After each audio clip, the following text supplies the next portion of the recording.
Assalamualaikum warahmatullahi wabarakatuh. Selamat malam teman-teman semua. Gimana nih kabarnya hari ini?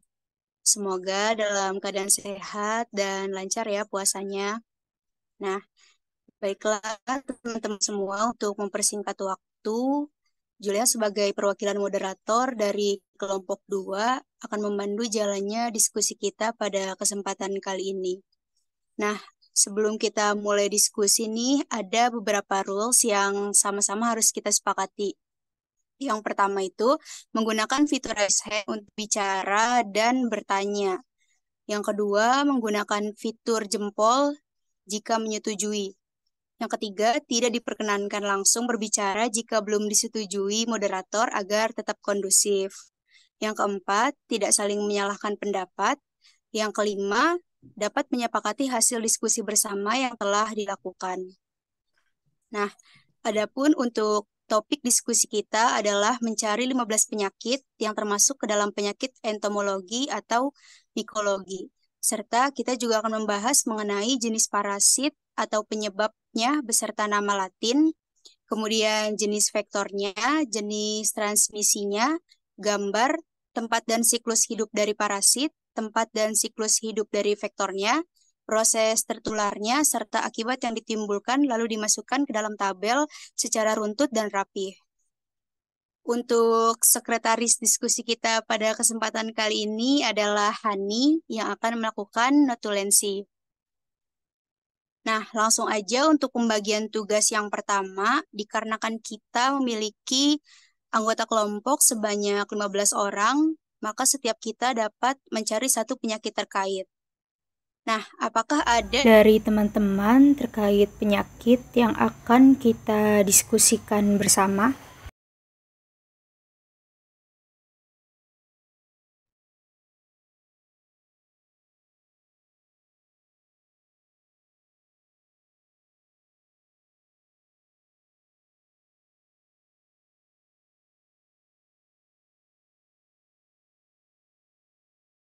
Baik, Hani, silakan.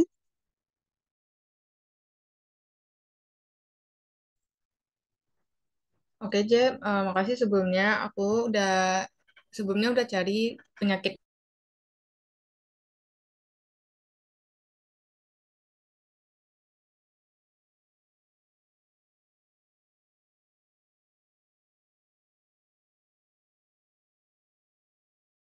Misalnya untuk jenis vektornya itu tidak ada karena itu tuh berasal dari infeksi jamur. Ini itu baru yang aku cari.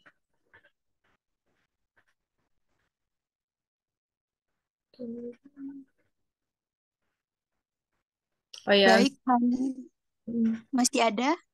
iya, jenis transmisinya itu kayak dia tuh tersebar dari udara, terus bentar. Menyebar melalui transmisi udara yang terdapat di tanah dan puing-puing organik distribusi geografis Cryptococcus. Terus tersebar luas. Patogen ini bisa ditemukan di seluruh dunia. Dan hmm, itu aja sih, jadi aku baru dapat.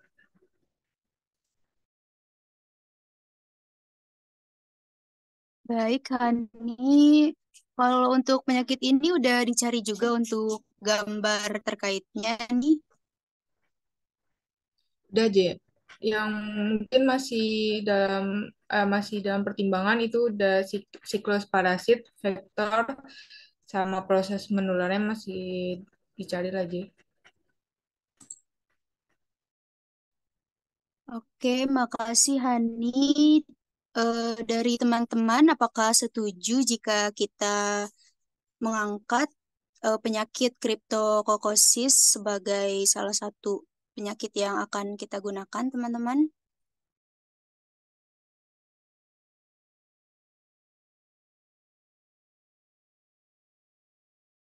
Baik, karena semua setuju. Selanjutnya, apakah masih ada lagi yang udah mencari penyakit terkait entomologi dan mikologi ini, teman-teman?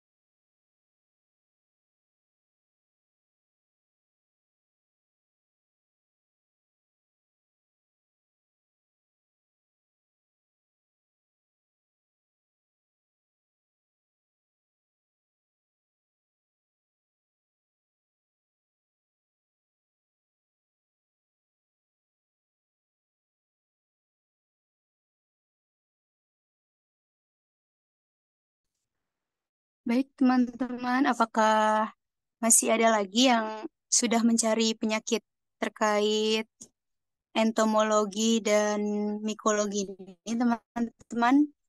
Kalau ada, boleh raise hand, teman-teman, supaya dapat diusulkan, supaya kita tahu.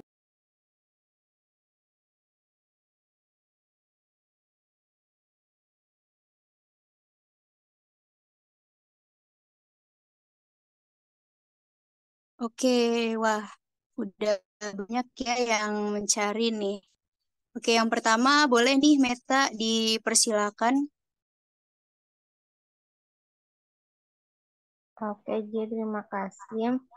Jadi penyakit yang aku dapat tuh namanya adalah tinea atau kerap dikenal juga dengan jok ITCH. Jadi penyakit ini itu penyebabnya berhubungan dengan kamar ganti dan asrama, yang mana itu tentang infeksi akut pada kulit. Dan umumnya infeksi ini tuh terjadi pada laki-laki. Kemudian eh, untuk jenis vektor dan transmisinya itu udah dapat ya. Kalau transmisinya itu melalui mengenai kulit pada daerah lipatan paha, kemudian genital, sekitar anus, dan juga daerah perineum. Kemudian untuk gambarnya sendiri itu masih ragu karena ada beberapa gambar yang menjadi pilihan. Untuk siklus hidup parasitnya juga udah dapat, kemudian tempat dan siklus hidup vektor juga, hingga proses tertularnya dan akibat yang ditimbulkan dari penyakit ini pun juga udah didapatkan. Ya. Mungkin sekian.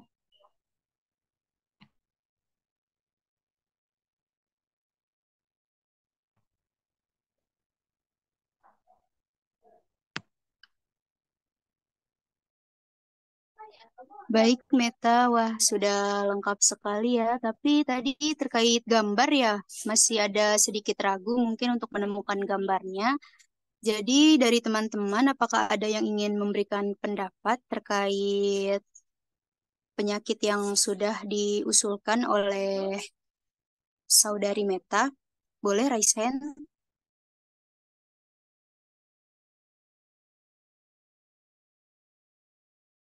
Ya, boleh. Silahkan, Gina. Izin, kalau misalnya untuk gambar itu bisa kita cari dari web-web yang uh, terpercaya atau juga web-web yang lebih spesifik juga menjelaskan tentang gambarnya. Kayak itu tuh ada seperti situs web medis, Mayo Clinic, dan juga web-web yang lain dikembalikan. Oke, baik. Terima kasih. Apakah masih ada saran dari teman-teman terkait penyakit yang telah diusulkan tersebut? Oke, jika tidak ada, selanjutnya mungkin kepada Lia dipersilahkan.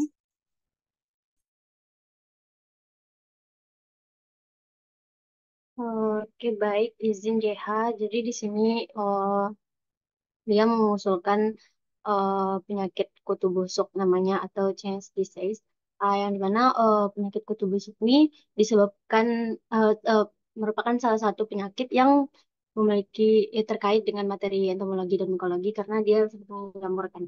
Nah, terus penyakit kutu busuk ini disebabkan oleh parasit Trypanosoma cruzi, yang dimana parasit ini yang menyebabkan penyakit kutu busuk tersebut. Nah, penyakit apa namanya, parasit Trypanosoma cruzi ini ditularkan kepada manusia melalui gigitan serangga atau apa namanya, serangga vektor yang disebut dengan triatoma atau lebih dikenal sebagai kutu busuk nama binatangnya. Nah, terus di mana nih proses transmisinya itu tuh kayak dimulai dari ketika apa namanya faktor serangga ini menggigit manusia atau hewan, dan di saat menggigit parasit dari darah yang terinfeksi dimasukkan ke dalam tubuh korban, tubuh manusia atau hewan yang sudah digigit sama apa namanya vektor serangga tersebut. Kemudian parasit tersebut kemudian berkembang biak di dalam tubuh vektor dan dapat ditularkan ke manusia untuk hewan lain melalui gigitan selanjutnya. Seperti kayak transmisi ini terjadi ketika apa namanya uh, vektor serangga atau yang kutu busuk ini mencari makanan dan menggigit inangnya sehingga memungkinkan parasit untuk masuk ke dalam aliran darah inang yang baru. Nah, kemudian untuk gambarnya juga udah dapat, terus tempat dan siklus hidup parasit juga udah dapat, tempat dan siklus hidup vektor, terus sama proses tertular sama akibat yang ditimbulkan dari penyakit ini juga udah dapat C. Mungkin sekian dikembalikan kepada JH. Oke, baik. Terima kasih Lia sudah sangat lengkap ya Lia dicari. Dari teman-teman, apakah ada pertanyaan terkait penyakit yang sudah diusulkan oleh Lia itu atau sudah setuju? Boleh di mod.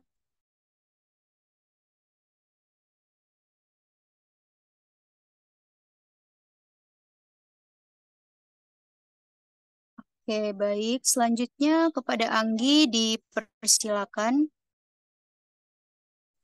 Baik, terima kasih kepada moderator. Di sini ingin ngusulin penyakitnya itu tentang kutu air. Ba- Di mana kutu air ini merupakan satu infeksi jamur uh, yang menular yang umumnya timbul pada kulit kaki, terutama di sela-sela kaki.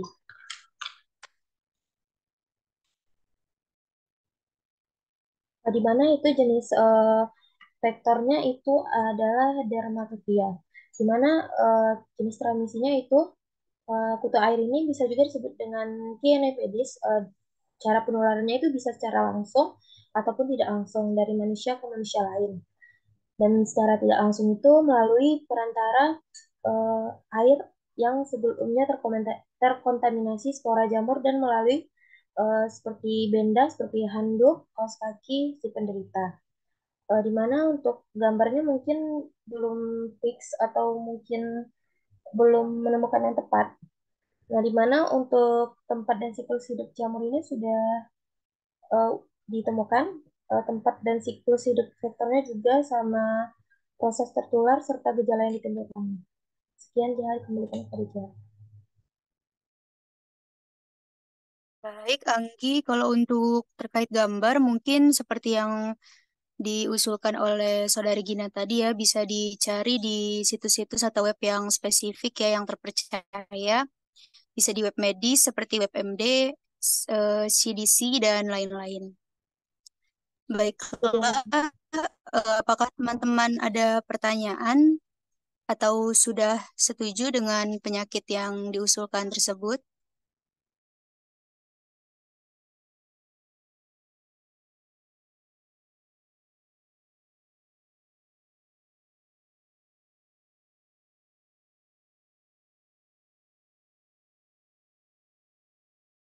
Oke, baik. Sudah setuju ya, kita sepakat untuk menggunakan penyakit tersebut. Kemudian untuk selanjutnya, pada teman-teman yang ingin mengusulkan kembali terkait penyakit yang akan kita gunakan, boleh raise hand kembali, teman. Ya, silakan, Novi. Baik, terima kasih. Ya.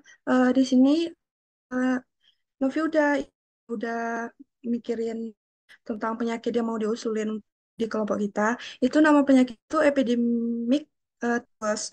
Jadi penyakit itu disebabkan oleh suatu bakteri yang namanya Rickettsia prowazeki yang dia tuh nanti ditularkan oleh eh, oleh ditolerkan oleh vektor yang bernama itu Petrus manus ya atau kutu. Jadi kalau soal transmisinya ini sih masih ragu ya, jadi sekarang masih membaca jurnal terkait penyakit ini. Terima kasih. Kembalikan kepada JH. Oke, baik Novi. Berarti untuk transmisinya masih belum menemukan ya, masih mencoba dari jurnal terkait. Jadi dari teman-teman, apakah ada yang ingin menanggapi terkait pertanyaan Novi tersebut? Boleh raise hand, teman-teman. Ya, baik. Silahkan, Mars. Baik, terima kasih moderator. Izin moderator, saya mau mengusulkan penyakit tipes. Tapi apakah ini sama dengan penyakit yang Novi katakan tadi? Apakah teman-teman bisa bantu saya? Baik, terima kasih kepada moderator. Oke, baik Marcel. Untuk Novi, boleh untuk ditanggapi terkait pertanyaan Marcel nih. Apakah sama penyakit tipus tersebut dengan epidemik tipus yang sudah Novi usulkan tersebut? Baik, JH, di sini Novi akan berusaha menjelaskan apa yang dimaksud oleh Mas Tal tadi, apakah sama antara tifus dan epidemik tifus. Jadi menurut yang Novi udah tangkap selama pembelajaran ini, eh, kalau yang materi yang diangkat oleh Mars itu disebabkan oleh bakteri bernama Salmonella, yang bakteri ini biasanya ditemukan di air atau makanan yang sudah terkontaminasi. Nah, biasanya itu terdapat pada telur. Nah, kadang kalau memasak telur setang itu biasanya ada di tersebut. Kemudian yang membedakannya juga dari jenis penyakitnya, JH. Penyakitnya kalau yang di ini seperti diare yang berkepanjangan dan disertai demam itu.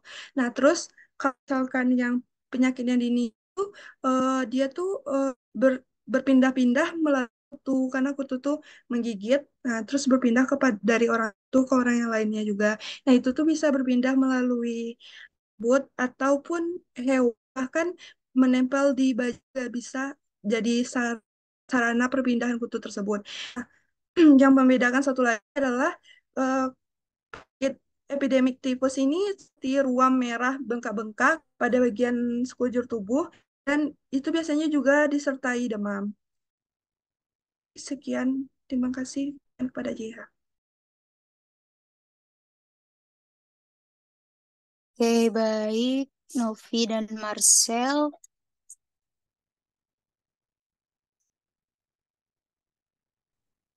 Berarti untuk Novi mungkin akan mencari terkait jenis transmisinya lagi ya, Novi. Kalau dari Marcel sendiri, apakah sudah mencari terkait penyakit tipus ini? Baik, JH, untuk eh, saya juga udah mencari eh, tentang penyakit ini. Jadi penyakit itu tipes, nama parasitnya itu Salmonella typhi. Jadi bakteri itu bisa ditemukan pada air atau makanan yang terkontaminasi. Lalat juga bisa menjadi perantara membawa bakterinya itu.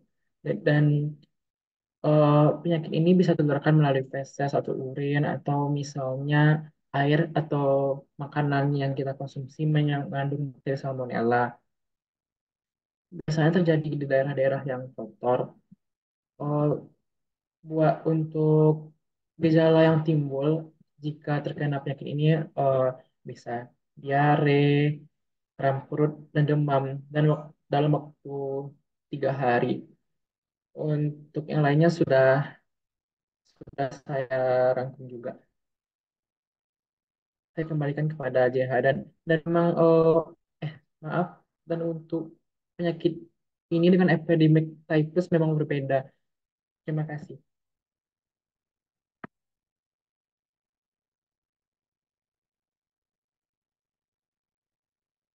Oke, Marcel dan Novi tadi.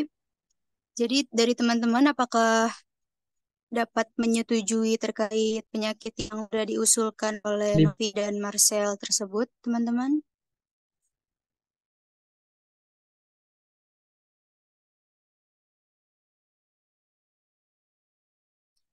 Baik, karena sudah setuju semua, next, apakah dari teman-teman masih ada yang memberikan pendapat mungkin atau ingin mengusulkan kembali? Boleh raise hand.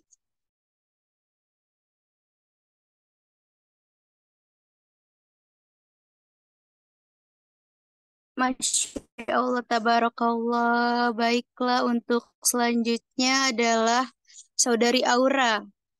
Kepada Saudari Aura, disilakan. Oke, izin moderator. Saya mengusulkan penyakit tuniasis. Nah, itu saya sudah mendapatkan jenis vektor, terus tempat hidup sama gambarnya. Dan untuk yang lain-lainnya masih belum. Jadi apakah yang lainnya setuju atau dapat membantu? Dikembalikan kepada moderator. Oke, baik Aura. Berarti untuk yang baru didapat itu berarti terkait parasit, vektor, dan tempat siklus hidup dari parasit ya. Mungkin dari teman-teman apakah ada yang bisa memberikan pendapat atau dapat membantu Aura terkait penyakit yang telah diusulkan tersebut, teman-teman? Oke, boleh kepada Dira disilakan. Izin moderator, saya mau mengusulkan, saya ingin mencoba memberikan pendapat terkait tempat dan siklus hidup vektor dan proses tertularnya serta akibat yang ditimbulkan oleh penyakit tuniasis. Untuk tempat dan siklus hidup vektor, penyakit tuniasis yaitu tidak ada yang terlibat dalam siklus hidup tunga penetrans.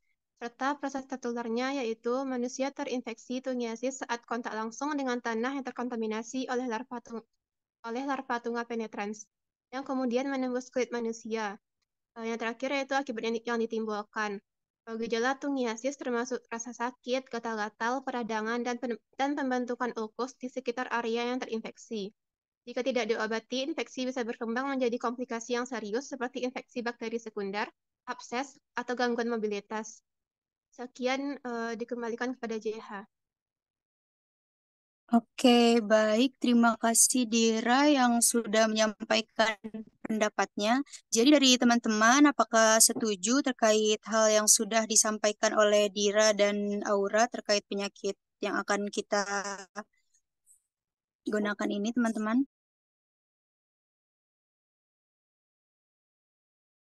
Oke, baik. Karena sudah banyak yang setuju. Next, siapa lagi teman-teman yang ingin mengusulkan penyakit yang akan kita bahas, teman-teman? Ya, boleh. Silakan, Salsa. Izin moderator, saya sudah mencari jenis penyakitnya, yaitu tentang histoplasmosis.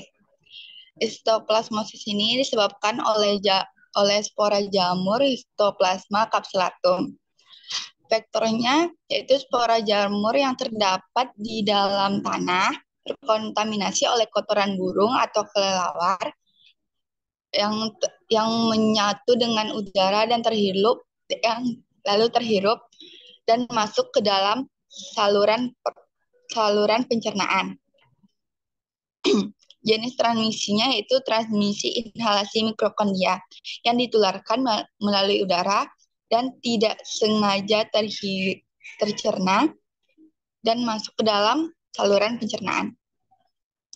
Tempat dan siklus hidup parasit ini yaitu jamur dimorfik yang habitatnya di tanah, terutama tanah gua yang terdapat kotoran kelelawar, burung, ataupun unggas lainnya.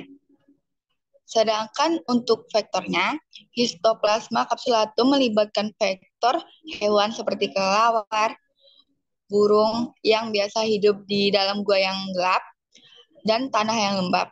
Siklus hidupnya itu dimulai ketika kelelawar terinfeksi oleh spora jamur dan mengeluarkan tinja atau kotoran yang telah dikontaminasi oleh spora jamur itu, lalu jatuh ke tanah dan tercemar ke udara. Untuk proses penularannya, Spora spora jamur kotoran kelelawar yang terdapat di udara masuk ke dalam pencernaan manusia, lalu masuk ke dalam tahap penetrasi paru-paru manusia, kemudian lalu terinfeksi di dalam tubuh manusia dan menyebar ke organ lainnya. Akibat yang ditimbulkannya yaitu awalnya pasti akan ada gejala demam, batuk, atau kelelahan yang cukup parah. Juga dapat menyebabkan sakit kepala serta sakit perut. Akibat itu juga dapat menyebabkan penyakit sistematik hingga kematian. Sekian, kembalikan pada moderator. Oke, baik Salsa. Apakah dari teman-teman semua ada tanggapan terkait penyakit yang diusulkan oleh Salsa tersebut? Ya, boleh. Silakan Hana. Baik, izin ya. Tadi kan kata Salsa tuh untuk terkontaminasi itu melalui saluran pencernaan, tapi itu terhirup masuk melalui saluran pernafasan. Terus juga di transmisinya itu kata Salsa tadi itu eh, tercerna terus masuk ke saluran pencernaan kan, tapi itu tuh dia ditularkan melalui udara yang nggak sengaja kehirup, jadi masuk ke eh, pernafasan. Sekian, dikembalikan ke JH. Oke, baik Hana. Apakah masih ada tanggapan dari Salsa?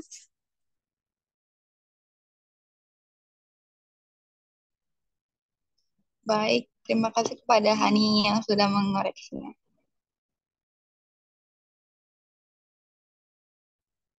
Oke, baik. Untuk selanjutnya, kepada Nadia, Aurel, Dira, Gina, Hana, dan Rahma. Udah hadir semua kan ya? Boleh di raise hand dong.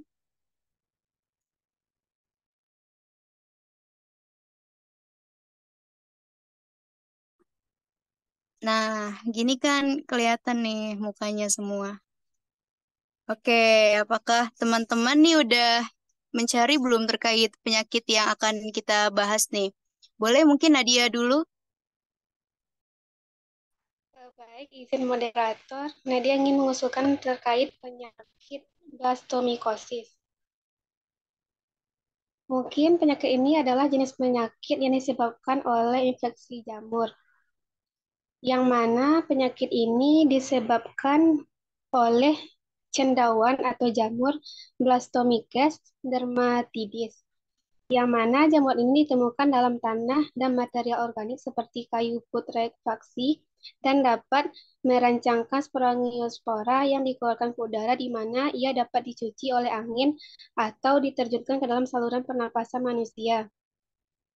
Kemudian mungkin penyakit ini tidak ditularkan oleh hewan, yang mana penyakit ini disebabkan oleh jamur.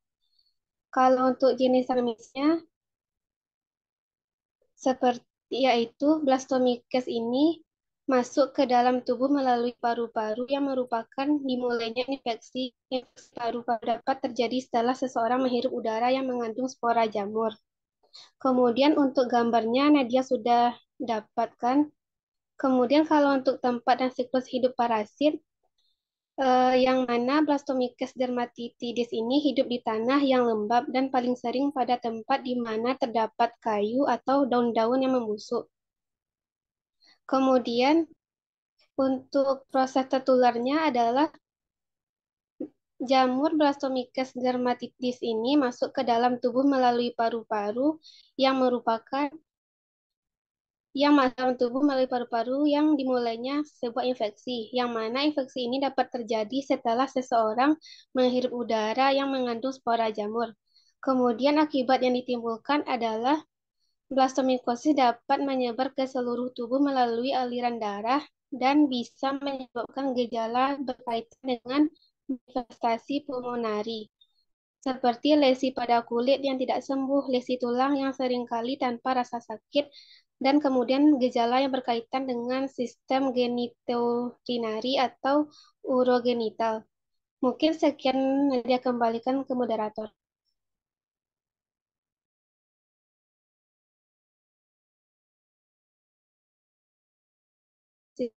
Oke, baik Nadia, sudah sangat lengkap ya, berarti dicari dari referensi-referensinya juga. Tapi JH izin menanggapi nih, penyakit ini tuh sering nggak sih kita jumpai sehari-hari? Nah, terus juga biasanya banyak nggak yang mengalami penyakit ini? Penyakit ini tuh biasanya siapa gitu yang ngalamin? Baik, izin menjawab JH. Kalau untuk penyakit ini sendiri terjadi di daerah tropis dan hangat dengan kelembapan yang tinggi seperti di Indonesia sendiri. Yang mana penyakit ini biasanya terjadi pada seorang individu yang memiliki sistem imun yang lemah atau yang terkena contohnya jantung jamur ini. Mungkin sekian jawaban dari Nadia. Nadia kembalikan kepada JH.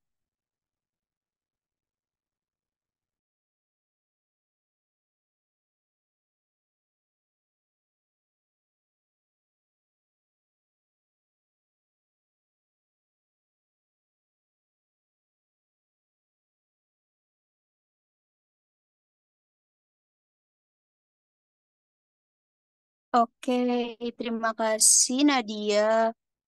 Next, mungkin kita lanjut dulu kepada siapa ya? Aurel. Oke, kepada Aurel mungkin boleh. Oke, baik, terima kasih kepada JH. Aurel sudah mencari beberapa penyakit yang bisa kita gunakan. Nah, karena um, karena itu familiar di dan juga kurap ini um, oleh jamur melalui kontak langsung terkontaminasi ataupun sepatu. Nah, ini juga ataupun tanah penyebab kurap. Juga,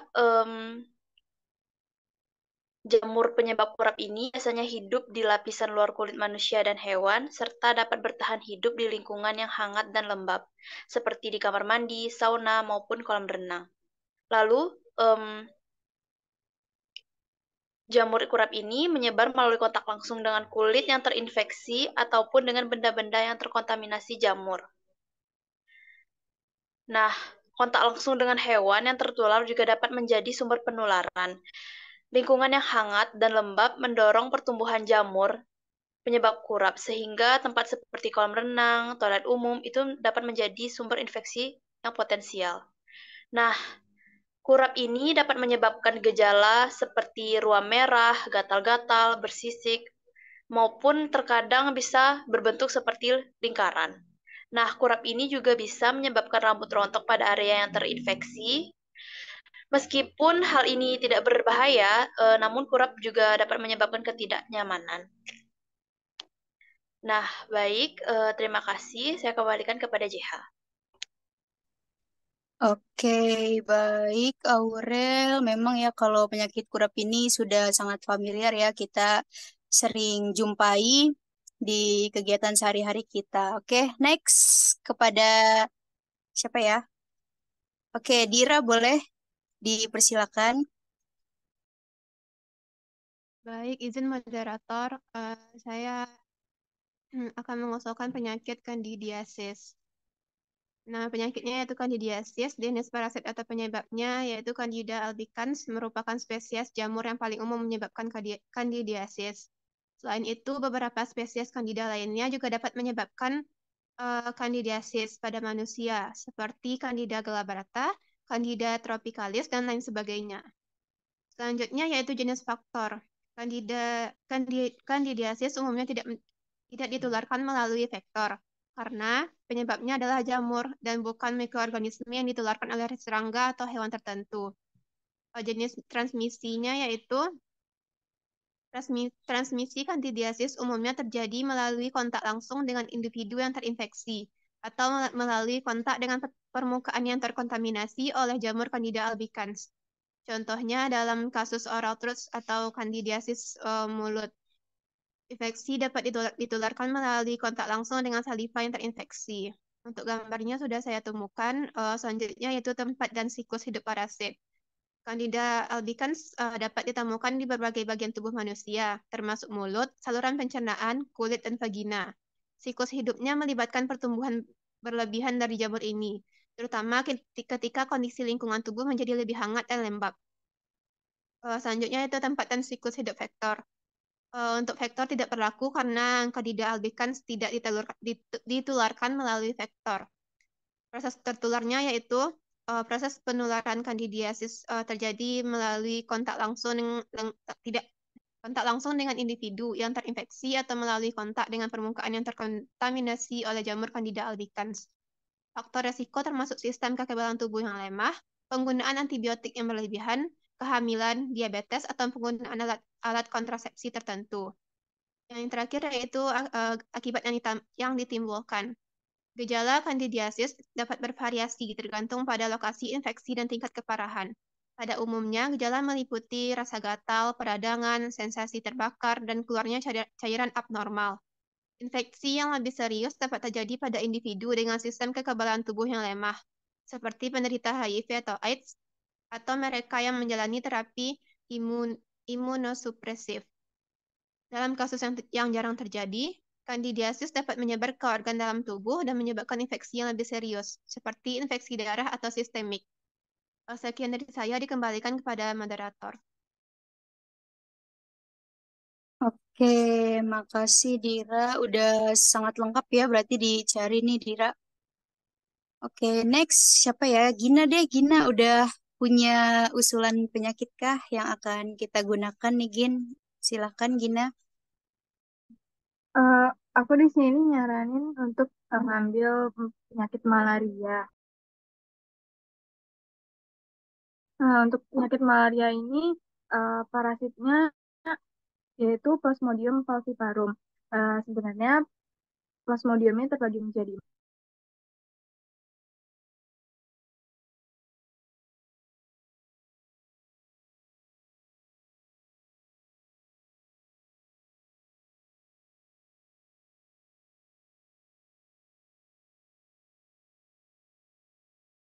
karena nyamuk ini akan yang menjadi faktor yang membawa dan mentransmisikan penyakit Plasmodium ke manusia saat ia menghisap darah manusia. Untuk jenis transmisinya yaitu melalui gigitan nyamuk yang terinfeksi parasit Plasmodium. Nyamuk ini kan sebagai vektor yang biasanya termasuk ke genus Anopheles. Nanti itu nyamuknya akan menggigit manusia dan nyamuk yang terinfeksi itu akan menggigit manusia dan berkembang biak di dalam tubuh manusia. Untuk proses transmisinya ini sebenarnya tergantung pada cuaca dan juga iklimnya. Biasanya itu titik perkembangbiakan nyamuk itu paling banyak selama sesaat atau sesudah musim hujan. Selain itu juga tergantung dari padat atau enggaknya penduduk. Kalau misalnya padat penduduk, maka kemungkinan malarianya akan meningkat. Lalu tempat dan siklus parasitnya, Plasmodium ini dapat berkembang biak ke dalam dua tempat. Yang pertama itu ada di tubuh manusia dan juga di dalam tubuh nyamuk Anopheles. Setelah digigit itu nanti parasit Plasmodium masuk ke tubuh manusia melalui air liur nyamuk. Plasmodium ini masuk ke dalam aliran darah, ini masuk ke hati, di mana dia kembang biak seksual di dalam sel hati. Yang dia di hati, Plasmodium nanti itu akan masuki aliran darah dalam bentuk merozoid dan menginfeksi sel darah merah manusia. Untuk tempat dan siklus hidup vektornya, dalam penyakit malaria ini nyamuk Anopheles sebagai vektor akan membawa parasit Plasmodium dari manusia yang terinfeksi ke manusia lainnya melalui gigitan. Kalau untuk proses tertularnya itu ketika seseorang digigit digigit oleh nyamuk Anopheles yang terinfeksi parasit Plasmodium. Lalu nanti itu parasit Plasmodiumnya masuk ke tubuh manusia melalui air liur nyamuk yang menginfeksi selama gigitan. Untuk akibat yang ditimbulkan itu untuk penyakit malaria ini sebenarnya nggak langsung muncul ketika kita terkena gigitan nyamuk. Namun itu tuh balik lagi ke imunitas tubuh. Sementara bagi orang kalau dengan imunitas yang baik, gejala malarianya itu bisa muncul setelah 10 atau 15 hari setelah gigitan nyamuk. Gejala awalnya itu bisa berawal dari flu, demam, sakit kepala, mual, muntah-muntah, dan juga diare. Namun kalau dibiarin lama-lama, penyakitnya itu juga bisa menyebabkan anemia dan juga penyakit kuning. Karena adanya akibat kekurangan darah. Sekian dari aku, dikembalikan ke Jahat. Oke, makasih Dinda. Lengkap ya dicari terkait penyakit malaria ini. Keren, keren, keren. Oke, selanjutnya Hana. Kepada Hana disilakan. Baik, makasih JH.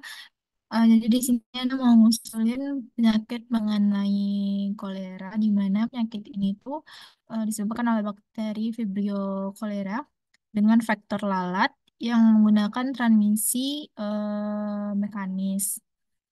Eh, Terus penularan dari penyakit ini tuh eh, melalui makanan atau minuman yang terkontaminasi oleh bakteri Vibrio cholera.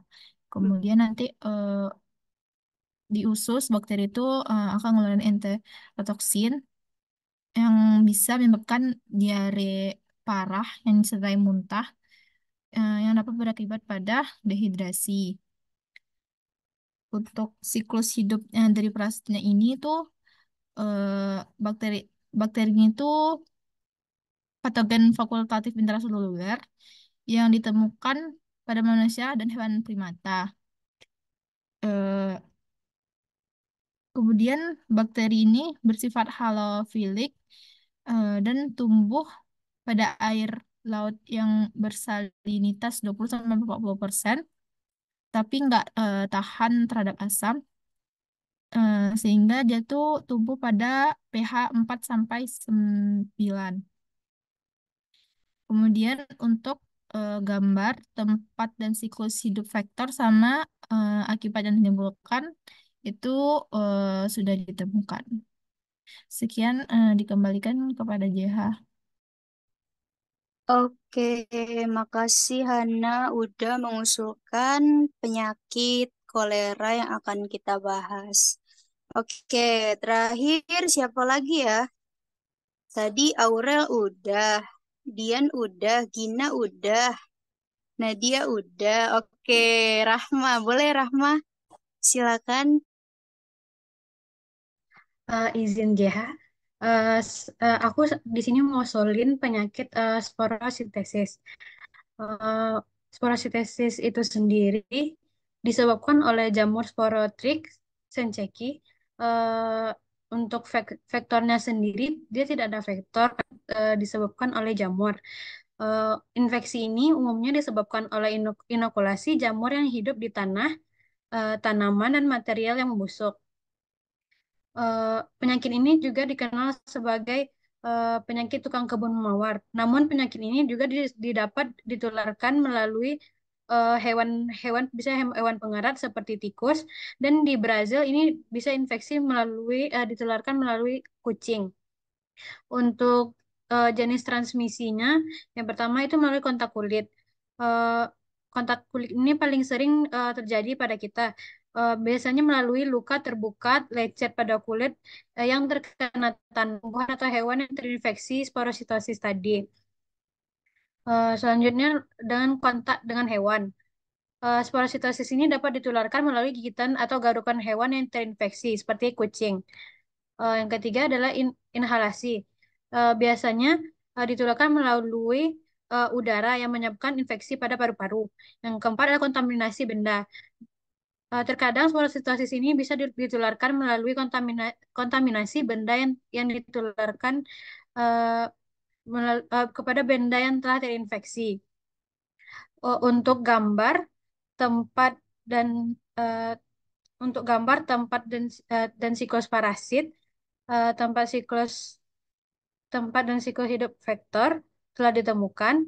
Untuk proses tertularnya dan akibat yang ditimbulkan sudah ditemukan. Untuk akibat yang ditimbulkan, yang pertama itu adalah lesi kulit, yang kedua infeksi sistemik, yang ketiga infeksi paru-paru, yang keempat infeksi tulang dan sendi, yang kelima komplikasi neurologis, yang keenam adalah komplikasi jangka panjang. Pada komplikasi jangka panjang ini, terdapat kerusakan jaringan dan bisa menyebabkan disabilitas dan kecacatan. Mungkin cukup sekian, saya kembalikan kepada JH. Oke, Masya Allah, Tabarakallah. Terima kasih ya untuk Nadia, Aurel, Dira, Gina, Hana, dan juga Rahma yang udah ngusulin penyakit yang akan kita gunakan. Nah, dari teman-teman yang lain nih, ada nggak yang mau menanggapi terkait penyakit yang udah disampaikan tersebut? Boleh raise hand, teman-teman.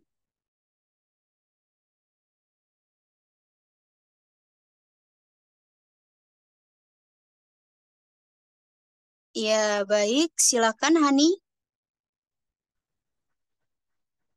Oke, JH, aku mau nanggapi yang dari terkait penyakitnya Rahma yang sporotikosis itu. Dari setahu aku, yang sporotikosis itu penyakitnya itu biasanya itu terjadi di luar negeri. Nah, nah gimana? Apakah kita tetap pakai penyakit itu atau gimana? Mungkin bisa ditanyakan kepada teman-teman yang lain. Terima kasih. Kembalikan ke JH. Oke, terima kasih, Hani. Dari Rahma sendiri nih, mungkin apa nih alasannya menguruskan penyakit tersebut nih? Kan dia terjadi di luar negeri tuh. Kenapa nggak ngambil yang di Indonesia aja gitu? Pada Rahma dipersilakan. Izin sebelumnya JH. Eh, Sebelumnya aku izin jawab pertanyaan dari Hani. Sebenarnya di Indonesia itu sendiri sudah ada terdapat kasus porositosis. Udah dilaporin satu kasus porositosis pada seorang wanita berusia 35 tahun pada tanggal 23 Mei 2005 di Rumah Sakit Zainal Abidin di Banda Aceh. Eh, Ia digigit oleh tikus sawah yang sudah terkontaminasi jamur sporotrik Shinseki dan timbul benjolan yang pada bagian punggung tangan dan lengan atas sebelah kiri. Sudah terdapat nodul-nodul eritma sepanjang jalur limfa. Mungkin cukup sekian, saya kembalikan kepada JH.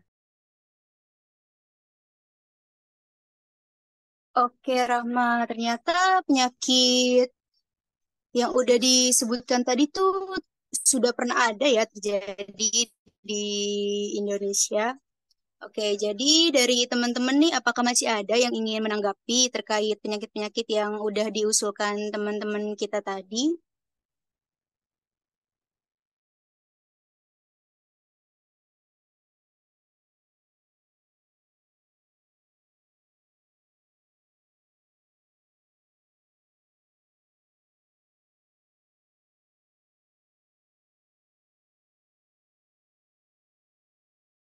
Oke, baik. Silahkan, Meta. Oke. Eh,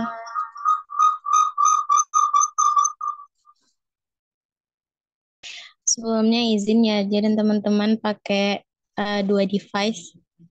Tapi suaranya nggak aman kan, nggak mantul kan? Aman kok.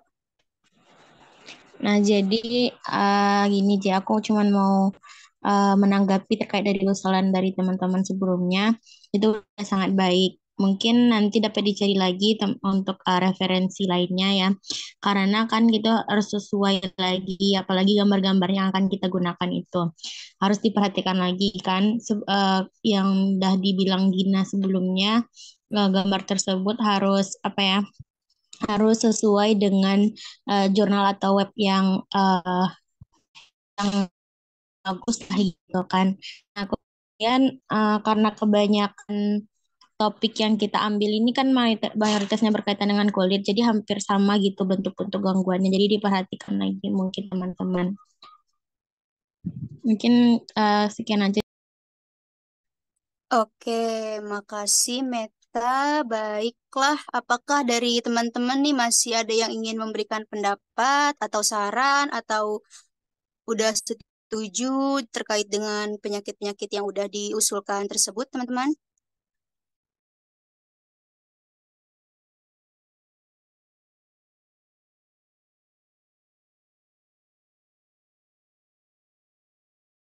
Oke, masih ada nih yang mau bertanya. Mungkin boleh Hani dipersilakan. Iya, Jay, tadi aku kan pas ngusulin tentang materi aku, itu kan masih ada yang kurang, soalnya belum ada aku cari kan. Nah, di sini aku mau ngusulin dari dari penyakit aku yang tentang kriptokokosis itu, ada yang terdapat yang dari tempat dan siklus hidup dari parasit. Nah, kalau dari jamur ini itu bisa bisa ditemukan di tanah, debu, dan feses burung. Dan terus siklus hidupnya itu dari parasit ini sendiri kayak kan dari feses burung itu bisa aja dan debu juga bisa aja tercium oleh manusia. Terus eh, ketika manusia udah tercium oleh jamur tersebut, itu tuh bisa menembus membran mukosa pernafasan dan mencapai paru-paru. Dan setelah terhirup itu munculnya reaksi pada tubuh kita seperti ada demam, batuk, sakit kepala, lesi kulit, dan lainnya. Berikutnya kalau misalnya tentang siklus faktornya itu karena ini berasal dari jamur, berarti penyakit ini tidak ada terdapatnya vektor.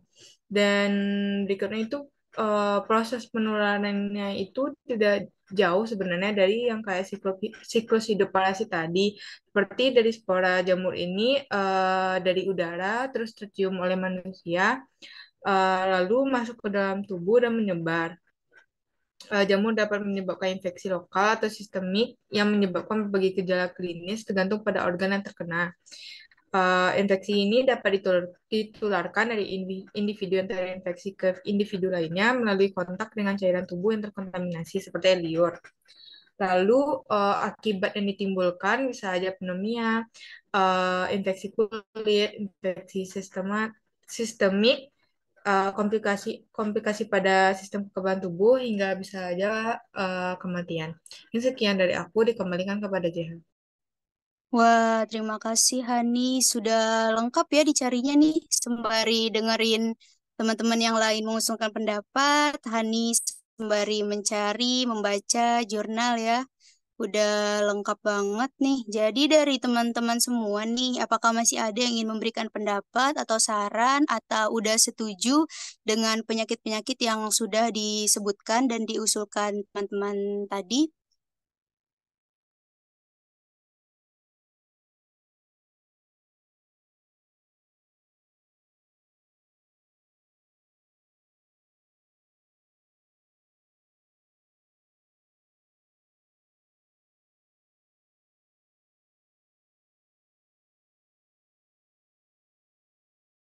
Oke, baik. Karena udah setuju semua ya, kita ada 15 orang. Tadi udah 14 orang nih yang mengusulkan. Berarti tinggal aku lagi ya sendiri nih yang belum mengusulkan nih. Nah, jadi kalau dari aku sendiri itu aku mau ngusulin penyakit filariasis limfatik atau yang dikenal dengan kaki gajah. Yang mana penyakit ini parasitnya itu disebabkan oleh infeksi parasit filaria. Filaria utama penyebab dari filariasis limfatik ini disebut dengan Wuchereria bancrofti, terus juga ada Brugia malayi dan Brugia timori. Untuk vektornya itu sendiri, nyamuk menjadi vektor utama dari penularan parasit filaria ini dari orang ke orang. Nah, untuk nyamuk ini seperti nyamuk Anopheles dan nyamuk Aedes. Untuk jenis transmisinya itu sendiri, filariasis limfatik ini melalui gigitan vektor nyamuk yang terinfeksi parasit filaria. Terus juga nyamuknya itu yang udah terinfeksi kemudian menggigit seseorang. Nah, larva mikrofilaria itu nanti dilepaskan ke aliran darah orang tersebut, yang mana nanti mereka akan berkembang biak dan menyebabkan infeksi. Untuk gambarnya juga udah dicari. Terus untuk tempat dan siklus hidup parasitnya ini dimulai ketika vektor itu menggigit manusia dan mengisi aliran darah manusia dengan larva mikrofilaria itu. Terus mikrofilarianya itu berkembang biak di dalam tubuh manusia dan menjajah sistem limfatik, terutama kelenjar getah bening. Nah, di sana nanti parasit dewasa itu berkembang biak dan melepaskan mikrofilaria itu ke dalam aliran darah. Nah, siklus ini berlanjut hingga nyamuk itu menggigit orang yang terinfeksi dan mengumpulkan mikrofilaria dari darahnya. Untuk tempat dan siklus hidup dari vektornya itu sendiri, jadi ketika nyamuk ini menularkan parasit filaria ini menggigit orang terinfeksi. Di dalam tubuh nyamuk ini nanti si larva mikrofilarianya itu berkembang jadi larva yang menular, yang dapat menularkan kembali lagi ke manusia melalui gigitan nyamuk itu. Untuk proses tertular itu sendiri, si larva mikrofilaria ini nanti masuk ke dalam tubuh manusia melalui gigitan vektor nyamuk yang terinfeksi parasit filaria tadi, sehingga mengakibatkan orang terserang filariasis limfatik. Nah, akibat yang ditimbulkan itu apa aja sih? Bisa menimbulkan gejala dan komplikasi. Disfungsi limfatik, kemudian juga pembengkakan, infeksi sekunder, dan cacat tetap. Nah, yang mana nanti kondisi ini tuh bisa mempengaruhi mobilitas, kemudian meningkatkan kerentanan terhadap infeksi, dan juga mempengaruhi kualitas hidup dari si pasien. Nah, jadi dari teman-teman nih, JH mau meminta saran, apakah ada saran atau tanggapan, atau sudah dapat diterima terkait penyakit yang JH usulkan ini, teman-teman?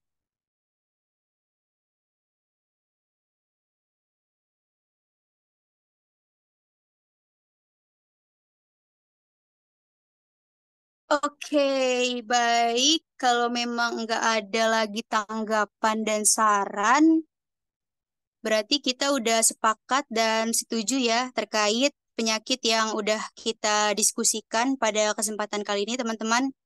Nah, JH mau mengingatkan lagi untuk segera bisa diangsur di laman Word yang kita gunakan bersama, terus juga dicari lagi sumber-sumbernya yang asli dan valid. Nah, selanjutnya Hani boleh tolong dibacakan kembali notulensi penyakit yang udah kita sepakati pada diskusi kali ini, Hani. Oke, JH, aku mau list lagi penyakit-penyakit yang udah kita usulin tadi. Ada yang pertama, Cryptococcosis, yang kedua malaria, yang ketiga sporotikosis, yang keempat kurap, yang kelima kolera, yang keenam tipus, yang tujuh kandidiasis, yang kedelapan epidemik tipus, yang kesembilan,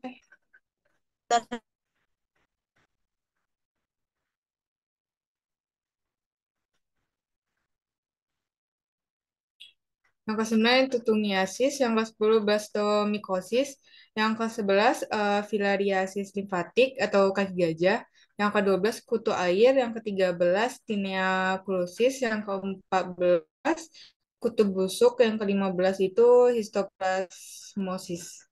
Mungkin dari teman-teman jika ada kesalahan aku notulensinya bisa dikoreksi ya teman-teman. Terima kasih dikembalikan kepada JH.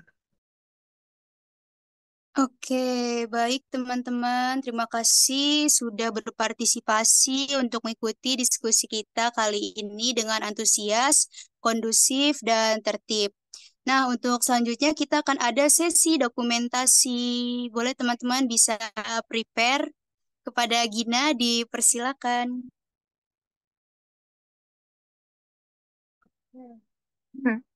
Yang Satu, dua, tiga. Satu, sekali lagi ya. Satu, dua, tiga. Udah.